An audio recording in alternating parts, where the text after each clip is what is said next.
Il prononce environ 200 conférences par année au Québec et dans le monde. On le connaît aussi pour ses conseils pour le Canadien de Montréal pour aider le mental. Il est avec nous aujourd'hui pour nous parler de motivation et aussi comment surmonter notre anxiété en temps de COVID-19. Bonjour Sylvain Guimond, docteur en psychologie du sport et aussi auteur et conférencier. Merci d'être avec nous aujourd'hui. Bien, merci à toi de m'inviter. Puis justement, on voulait avoir ta lecture sur la situation actuelle là. Actuellement, je pense que je suis un peu comme tout le monde, un peu déboussolé de ce qui est arrivé. Moi, j'étais dans le Grand Nord en train de donner des conférences. Puis le lendemain, tout a été cancellé à partir du 12 mars. Et les conférences ont été complètement annulées. Puis c'est une façon de vivre un deuil, en fait. Puis dans ce deuil-là, on va trouver des façons différentes de faire les choses. Puis je trouve que il y a des bonnes choses dans ce qui nous arrive, c'est qu'on va apprendre à communiquer différemment. On va apprendre justement des nouvelles technologies. Et je pense que ces technologies-là sont pas prêtes de partir, même quand le COVID-19 sera terminé. Je pense qu'on va garder ça. Ça va peut-être nous permettre de rester en contact avec des gens qui sont loin, qui sont pas accessibles. Et là, de plus en plus, les gens, ce qui est plaisant, même ceux qui sont pas très technologiques, le deviennent de plus en plus rapidement. Philippe le mentionnait tantôt hors d'onde, que les gens ont appris rapidement à vivre avec ces technologies-là. Et je pense que ça, c'est une bonne chose. À travers toutes les crises, il y a du bon, il y a du mauvais. Puis en japonais, le mot crise, il se détermine en deux symboles. Le premier, c'est danger et le deuxième, c'est opportunité. Donc, c'est ça, on est pris entre le danger et l'opportunité. Oui. Puis et comment aussi faire le deuil, justement, toi, tu dois faire le deuil de tes conférences, un autre doit faire le deuil de son emploi. Comment on peut faire ça à l'heure actuelle? Que les deuils des gens qui nous quittent, puis malheureusement, aussi. Ils peuvent pas être avec eux quand ces gens-là sont en train de mourir, c'est justement le besoin du rituel du deuil, tout ça, puis du rituel des funérailles qu'on a besoin pour faire notre deuil. Dans un deuil, Annie, il y a différentes étapes que les gens connaissent très bien. Là. Le premier, c'est le déni. On dit, on veut pas que ça soit arrivé, mais on a tout fait ça. Quand c'est arrivé, au début, on s'est dit, ça se peut pas. Voyons donc, on sera pas tout arrêté comme ça. Le deuxième, c'est de la colère. On a vécu de la colère parce que on a une frustration, on peut rien faire. C'est quelque chose qui nous est imposé. Le troisième, c'est qu'il va se placer un sentiment où on voudrait négocier, dire, sûrement je suis capable de changer ça, il doit y avoir une négociation à faire en quelque part. Et à un moment donné, on se rend compte qu'on peut rien y faire et il s'installe une tristesse. Et cette tristesse-là, c'est que là, on sait qu'il va falloir se détacher de choses qu'on aimait, mais qui seront plus présentes.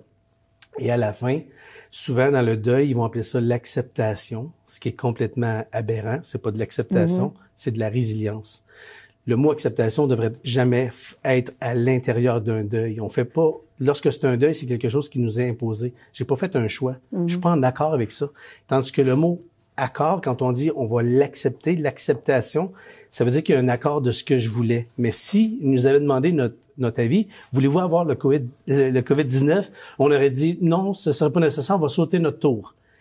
Donc, c'est pas de l'acceptation, mais de la résilience. Et la résilience, c'est très différent. C'est que je me détache de ce que je peux pas changer, puis je vais me concentrer sur ce que je peux changer.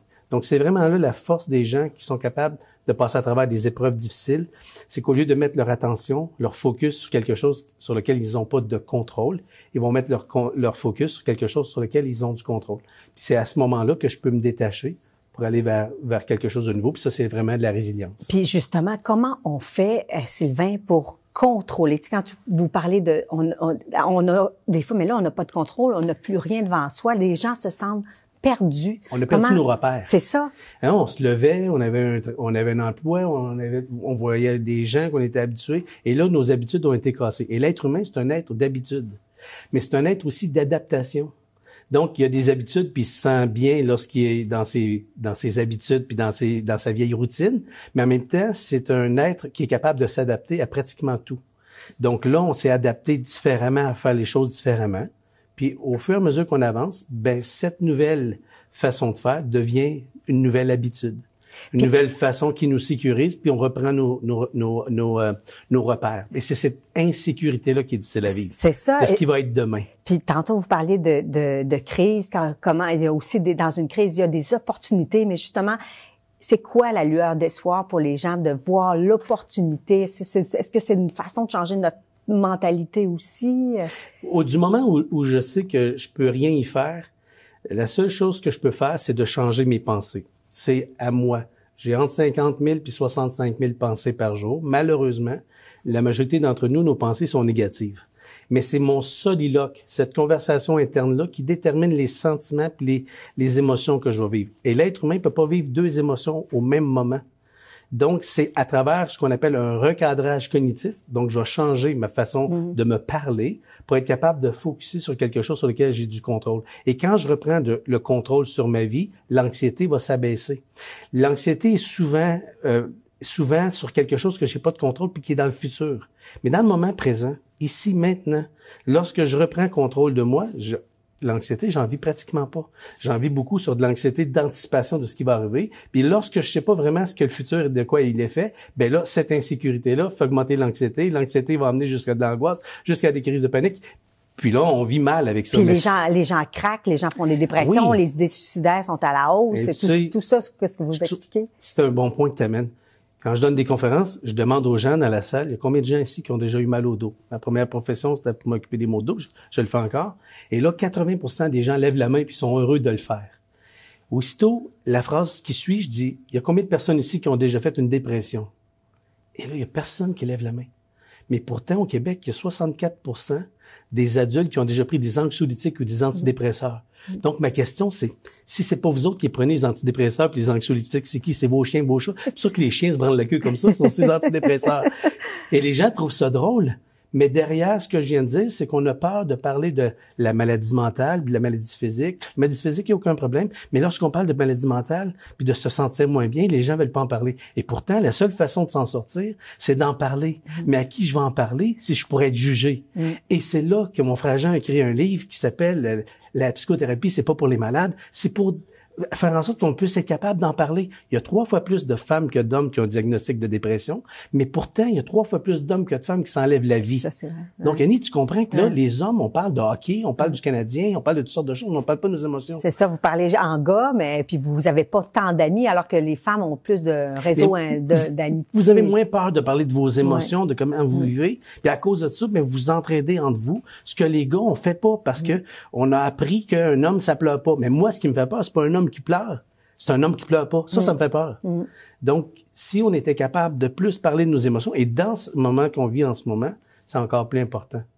Mais là, tout le monde est isolé, Sylvain. Comment, justement, ces hommes-là peuvent s'entraider entre eux? On est pris dans nos maisons. Puis alors qu'avant, là, on pouvait aller travailler, on avait une soupape d'échanger avec nos collègues, ce qui est plus le cas pour la plupart. Je pense qu'un des rêves que j'ai, c'est qu'un jour, on ne parlera plus de santé mentale, ni de santé physique, mais on va parler seulement de santé. On ne parlera plus de maladie mentale, ni de maladie physique, mais seulement de maladie, où on va déterminer les deux. À ce moment-là, on n'aura pas peur de se faire juger. Et quand tu dis, qu'est-ce qu'on fait maintenant pour que ces gens-là puissent s'ouvrir? Ben, en fait, c'est d'en parler. Okay. C'est de dédramatiser. Si les gens autour d'eux en parlaient, ils pourraient s'apercevoir très rapidement qu'ils sont pas les seuls. Et quand je sens qu'il y a d'autres personnes autour de moi qui ont déjà fait de l'anxiété, eu des attaques de panique, soit une dépression ou un épuisement professionnel, mais on se sent rassuré, on se dit, OK, je suis pas tout seul. Mais quand on se sent seul, parce que c'est comme ça qu'on se sent quand on vit des moments difficiles, on sent qu'on est les seuls qui vivent ça. Mais aussitôt qu'on en parle un peu à des gens, on se rend compte qu'il y a plein de gens qui s'en sortent. Et là, ça donne de l'espoir de voir d'autres personnes qui, au contraire, lorsqu'ils ont vécu ces moments-là, ben ils se sont adaptés, ils se sont résiliés, il y a eu une résilience, puis ils vont fonctionner différemment. Mais notre vie, elle est pas finie pour ça, au contraire. Puis souvent, c'est des belles leçons qu'on a là-dedans. Dans des moments difficiles qu'on vit dans notre vie, on va souvent être obligé de se retourner vers soi, d'aller voir qui je suis vraiment, puis d'être capable de me pardonner à moi. Parce que tout le monde prend des bonnes décisions. Moi, je suis convaincu de ça, Annie. Je suis convaincu que les gens prennent des bonnes décisions. Il y a personne qui se lève le matin en disant « Oh! Aujourd'hui, c'est une journée de merde. Je vais prendre que des décisions de merde. » Il y a personne qui fait ça, non, là. Exactement. On se lève et on prend des décisions qu'on pense qui sont les meilleures au moment où on les prend, avec les faits qu'on a là, en ce moment. C'est ça. Et si on prenait les gens, on les replaçait exactement au même endroit, avec les mêmes faits, je suis certain que les gens reprendraient la même décision. Donc, pourquoi avoir du regret, avoir de la culpabilité sur quelque chose que j'ai fait du mieux que je pouvais à ce moment-là, avec les faits que j'avais à ce moment-là? Puis Sylvain, c'est ce que les gens aussi, ce que j'ai entendu comme commentaire, durant la COVID-19, que les gens sont reclus à la maison, incapables de sortir, on n'a pas encore une autre journée. Ça, est-ce que ça veut dire que ça va pas bien dans la tête de quelqu'un qui serait, tu sais, alors qu'il fait beau dehors puis c'est le printemps? Le printemps, les oiseaux, eux autres, ils savent pas qu'il y a un problème sur la planète en ce moment. Au contraire, ils sont peut-être un peu heureux qu'on les a laissés tranquilles. C'est sûr que c'est d'être conscient. Puis ça, c'est quand je me rends compte qu'immédiatement, mon langage interne, c'est « Oh non, pas encore une autre journée comme ça ». Il faut que je sois capable de m'écouter moi-même. Donc, dans cette communication interne-là, je dois être immédiatement capable de changer ma façon de me parler et mes émotions vont changer. C'est ça, le recadrage cognitif. Ça, c'est ce qu'on enseigne à tous les athlètes de haut niveau. Ils ont fait un mauvais coup, ça a pas bien été. Ça peut être un musicien qui peut avoir eu une mauvaise passe, puis ils sont obligés de continuer. Puis là, ils savent qu'ils viennent de faire une erreur, mais ils continuent. C'est extrêmement difficile. Mais s'ils veulent bien performer pour le reste de la performance qu'ils vont faire, il faut qu'immédiatement, ils mettent ça de côté puis se concentrent sur ce qui ont du contrôle, pas sur ce qui n'ont pas de contrôle. Et c'est là la raison de dire, regardez dehors. Regardez, la nature est toujours là. Ça va revenir, mais on vit un moment difficile. J'ai l'impression que ce moment difficile-là va nous ramener sur la terre, tout le monde. À être plus humble, de dire, on a été éloignés les uns des autres. Exact, ouais. Maintenant, peut-être qu'on peut se rassembler et être plus proches les uns des autres. Je suis en train d'écrire un livre en ce moment qui termine aujourd'hui. Arrêtez donc. Ça s'appelle « La puissance des différences ». La puissance de la différence individuelle, comment chaque personne qui est individuelle amène, l'individualité amène quelque chose de beau. On veut pas être avec des gens qui sont pareils comme nous. C'est pas ça qui est plaisant, c'est être avec des gens différents. Justement, on le voit là avec différentes couleurs, le pot, tout ça. Pourtant, on est tellement près. La deuxième, c'est la différence au niveau générationnel. Plus dans une équipe, il y a des gens qui sont de différents âges, plus notre équipe est puissante. La différence au niveau sexuel, des hommes, des femmes, puis de tout ce qui peut être autour de ça. La différence au niveau vraiment cultuel, donc les cultes. Tous les types de religions. Exactement. Culturel, d'où je viens, qu'est-ce que j'ai appris. Et le dernier, c'est la différence universelle. Ça veut dire? Ça veut dire, en fait, quand tu regardes le mot universel, ça veut dire que c'est tout commun. La différence, qu'on n'a pas de différence. C'est qu'au fond, si on regarde l'ADN que toi et moi on a, puis que tous les gens sur la planète on est tellement près les uns des autres, même avec la nature, que je peux pas croire qu'on fait une différence. Puis surtout avec ce qu'on vit, il y a plus de frontières. On est tous rejoignables sur les plateformes Zoom et Exactement. Et on est maintenant tous réunis ensemble. Donc, dans cette différence universelle-là, faut se rendre compte qu'on n'est pas différents les uns des autres, puis qu'on a besoin des uns des autres pour être capable de sortir de ça en ce moment. Puis plus on va être éloigné, plus on va s'ennuyer les uns des autres, plus probablement on va apprécier le fait de se rassembler par la suite. Je pense plus qu'on va voir aucun rassemblement comme étant banal après. Non, c'est ça. On va sûrement se dire « Wow, ça fait longtemps, comme un vieil ami qu'on avait oublié, puis qu'on revoit. » Mais là, ça risque d'arriver à chacune des réunions, autant de familles que de groupes qu'on va se retrouver à aller à un concert ensemble, à voir d'autres éléments qu'on avait pas eu pendant un certain temps. Souvent, pour apprécier quelque chose, il faut l'avoir perdu. Là, on l'a perdu, on va l'apprécier quand on va le retrouver. Exactement. C'est une belle façon de conclure, mais sur ce que je retiens, Sylvain Guimond, c'est que vous avez eu un projet, vous n'êtes pas laissé abattre durant les 2 mois. Non, vous avez continué à écrire votre projet. Vous avez ce que vous avez fait, c'est pour ça que vous êtes là aujourd'hui. Vous avez eu un but, vous avez déterminé quand je le fais, quand ma période d'écriture. C'est ça, dans le fond. Annie, c'est un bel exemple. Hein? Ça fait longtemps qu'on se plaît qu'on n'avait pas de temps. Là, on a du temps. Exactement. Aussi, au moment où j'ai vu, OK, qu'est-ce que je fais? J'ai du temps, je vais écrire, je vais meubler ce temps-là. On se plaint qu'on n'avait pas de temps en famille. On est en famille pendant un bon bout de temps en ce moment. C'est ça. Donc, pourquoi pas en être heureux de ça pendant ce moment-là? C'était un moment où tout le monde s'est rassemblé, s'est retrouvé.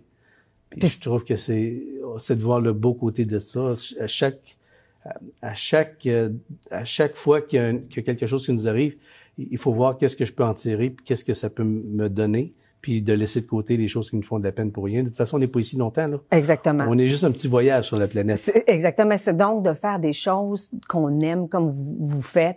Chacun à la maison, une passion, la peinture, de faire du jardinage en ce moment, c'est l'été, pourquoi pas, hein, de se lancer là-dedans, même dans la cuisine, là, on l'a vu comment c'était une façon de se rassembler aussi, de montrer à notre belle-sœur, l'experte en pâtisserie, moi aussi, je suis capable de faire des pains. Là, c'est ça que... Hein? Ma fille a eu l'idée de faire une opération qui s'appelle l'opération Jazette pour les personnes âgées. Oui, puis on s'est tous formidable. lancés là-dedans à faire du bénévolat, à appeler des gens qui sont seuls à la maison.